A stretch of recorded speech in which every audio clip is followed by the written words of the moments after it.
This episode of Destructoid is brought to you by Jack Threads. Coming up on Destructoid, Agent 47 is a dirty, naughty man. Halo 4 will get mad if you touch its bathing suit area, and we actually have some news about Watch Dogs. Sort of, kind of, right now on Destructoid.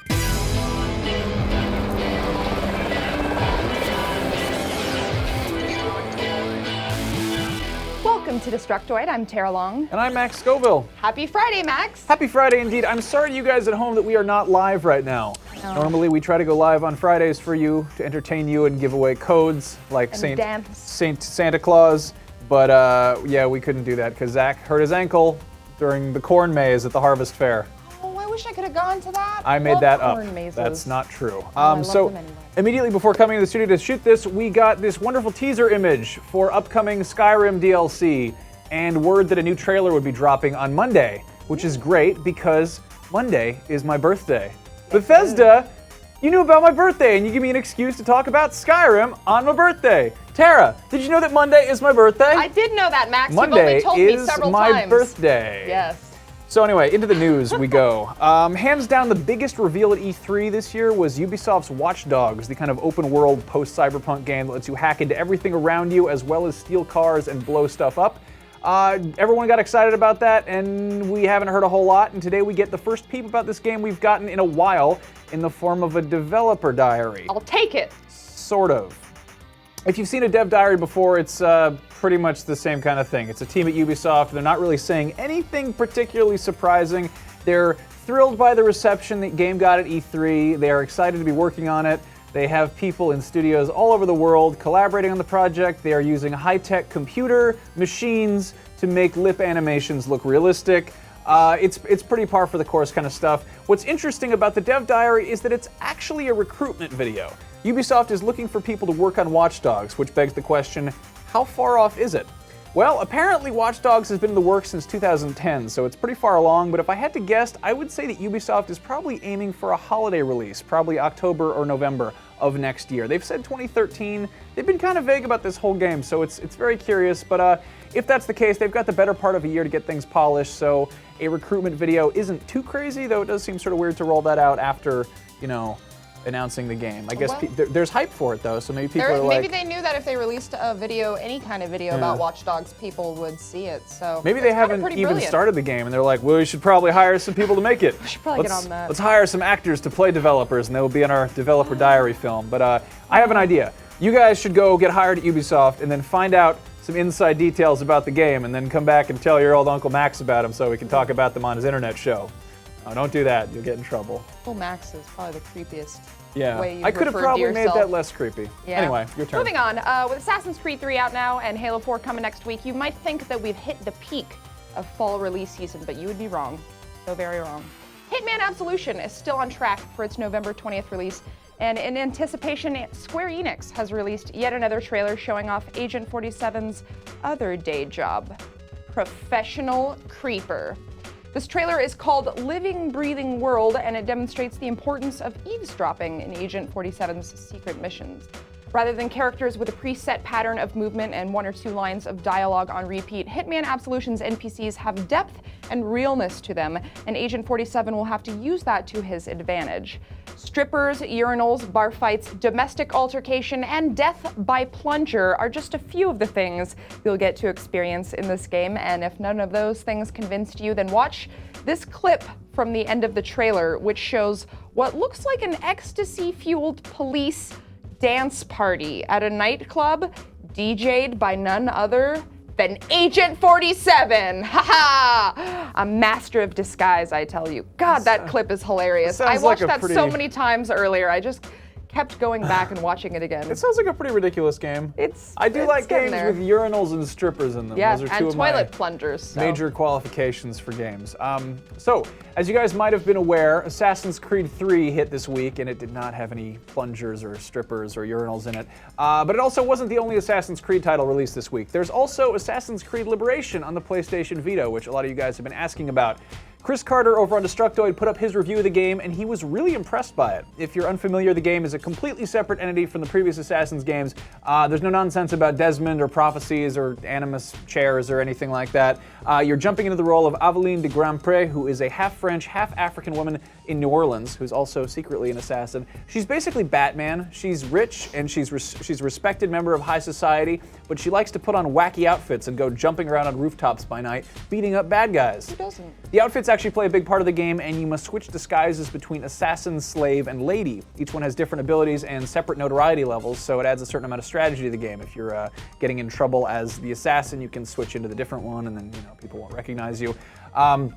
Obviously, different missions will call for different personas. In some cases, you can choose, while in others you can't. You're kind of forced to be one of the roles. Chris was bothered by missions that forced him to play as the lady. Chris is manly, but also because one of her limitations is that she can't climb or jump because she's wearing this big, stupid bustle hoop skirt thing. And as you know, jumping and climbing is one of the core mechanics of an Assassin's Creed game. As for missions, they are nothing too out of the ordinary. The typical kind of assassin errands, kill people, go to the place on the map and the dot. And Aveline has some unique weapons, like a blowgun and a whip, which is good. The combat is tight, though fighting in the slave or lady disguise will be more difficult because they are not cool assassins. Liberation is actually running on a scaled-down version of the Anvil Next engine, the same one Assassin's Creed 3 is running on, and it's pretty amazing how much the handheld version retains the feel of a console game, but alas, it is not perfect. There are noticeable issues with frame rate and draw distance. I'm actually noticing that myself. Chris was willing to forgive this because the gameplay experience overall was really appealing for him. He praised the controls, saying that they are as smooth as butter, and also applauded Ubisoft for producing a standalone game separate from the regular continuity, and says that it bodes well for the future of the series.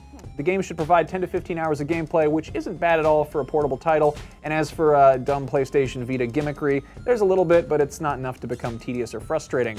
Overall, Chris gave Assassin's Creed Liberation an 8 out of 10, saying it is the first true portable entry in the Assassin's Creed franchise, and if you're willing to ignore some rough edges, it is very much worth picking up.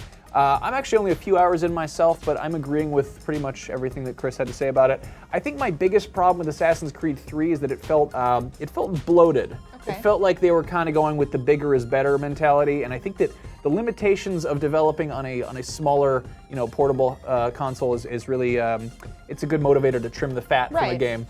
I can see that. But I'm sure a lot of people will get mad at me for saying that. Tara, quick, distract them with Halo and sexism, or both. I have both. Yes. As a matter of fact, I mentioned earlier, though I'm sure you already know, Halo 4 comes out next week.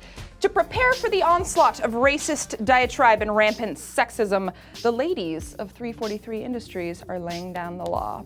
Studio head Bonnie Ross and Halo 4's executive producer Kiki Wolfkill, which, by the way, is still the most badass name I've ever heard. Can we? God. They are enforcing a lifetime ban from Halo 4 and Xbox Live for anyone who makes sexist or otherwise discriminatory remarks. Wolfkill told GameSpot, quote, "It can be dangerous to give adolescents a broadcast mechanism. There are always going to be jerks out there, and if you give them a way to express that side of their personality without being seen, you're going to see this type of behavior manifest itself." Now, I don't know if you guys know, but Max and I here both host a YouTube show for a living. Oh. So we understand the sentiment expressed here. Although you guys are way nicer than some of the people that I've heard on Xbox Live, thank goodness. Still, they haven't said yet how they plan on enforcing the ban, though I assume it'll have to be based on user messages, since you can't really log voice chat, and I'm sure some people will be like, oh, he called me a bad word, please ban him.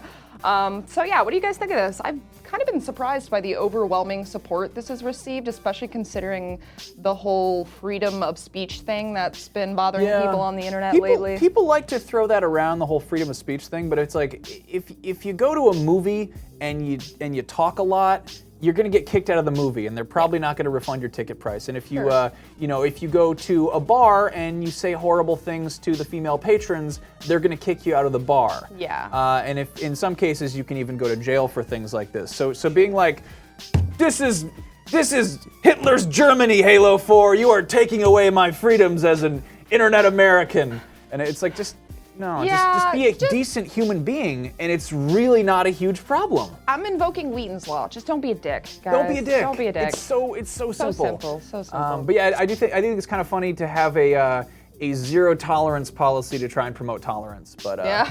Well, sometimes that's what it takes. Semantics. Anyway, we've got more Halo 4 talk coming up, but first, a word from our sponsor. If you're looking to update your fall wardrobe but don't have thousands of dollars to spend, then Jack Threads is the solution for you. Jack Threads is an invite-only shopping club that has tons of popular clothing brands at crazy discounted prices, whether it's jeans, shirts, shoes, jackets, even accessories like this Acrovos skeleton watch, which is currently marked at 81% off retail price and is awesome. Typically, there is a wait list to join, but if you head over to jackthreads.com/destruct, you can skip the line and get instant access right now. Even better, you can refer all your friends to Jack Threads and get a $10 shopping credit for every buyer you refer.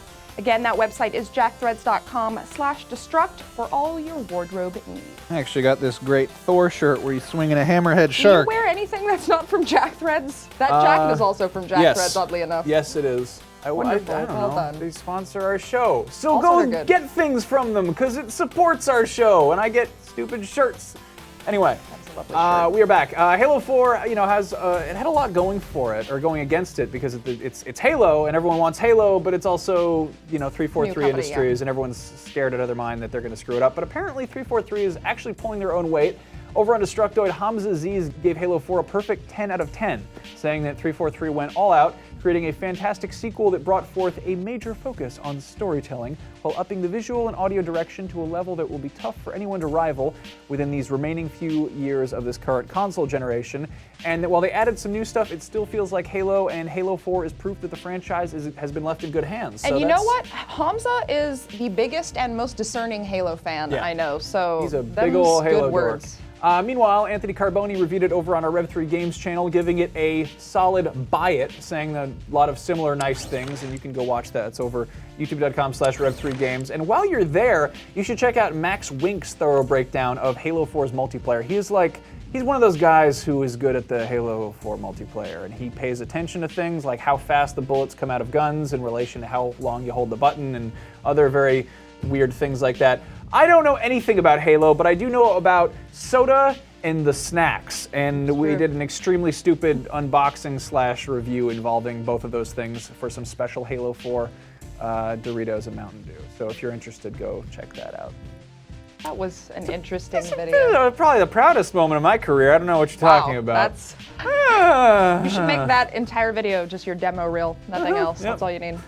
Anyway, that is all the time we have for today's show. Once again, I apologize that we are not live. You can blame our producer, Zach, and whatever weird sexual escapades he's on. In the meantime, we will be back here on Monday, and like Max said, there will be a cause for grand celebration. I'm So turning you won't wanna 26. miss it. That's like being a double teenager. You're only 26? Yeah. Oh, God, I'm a help wee baby. you. Okay, have a great weekend, everyone. We'll see you back here on Monday.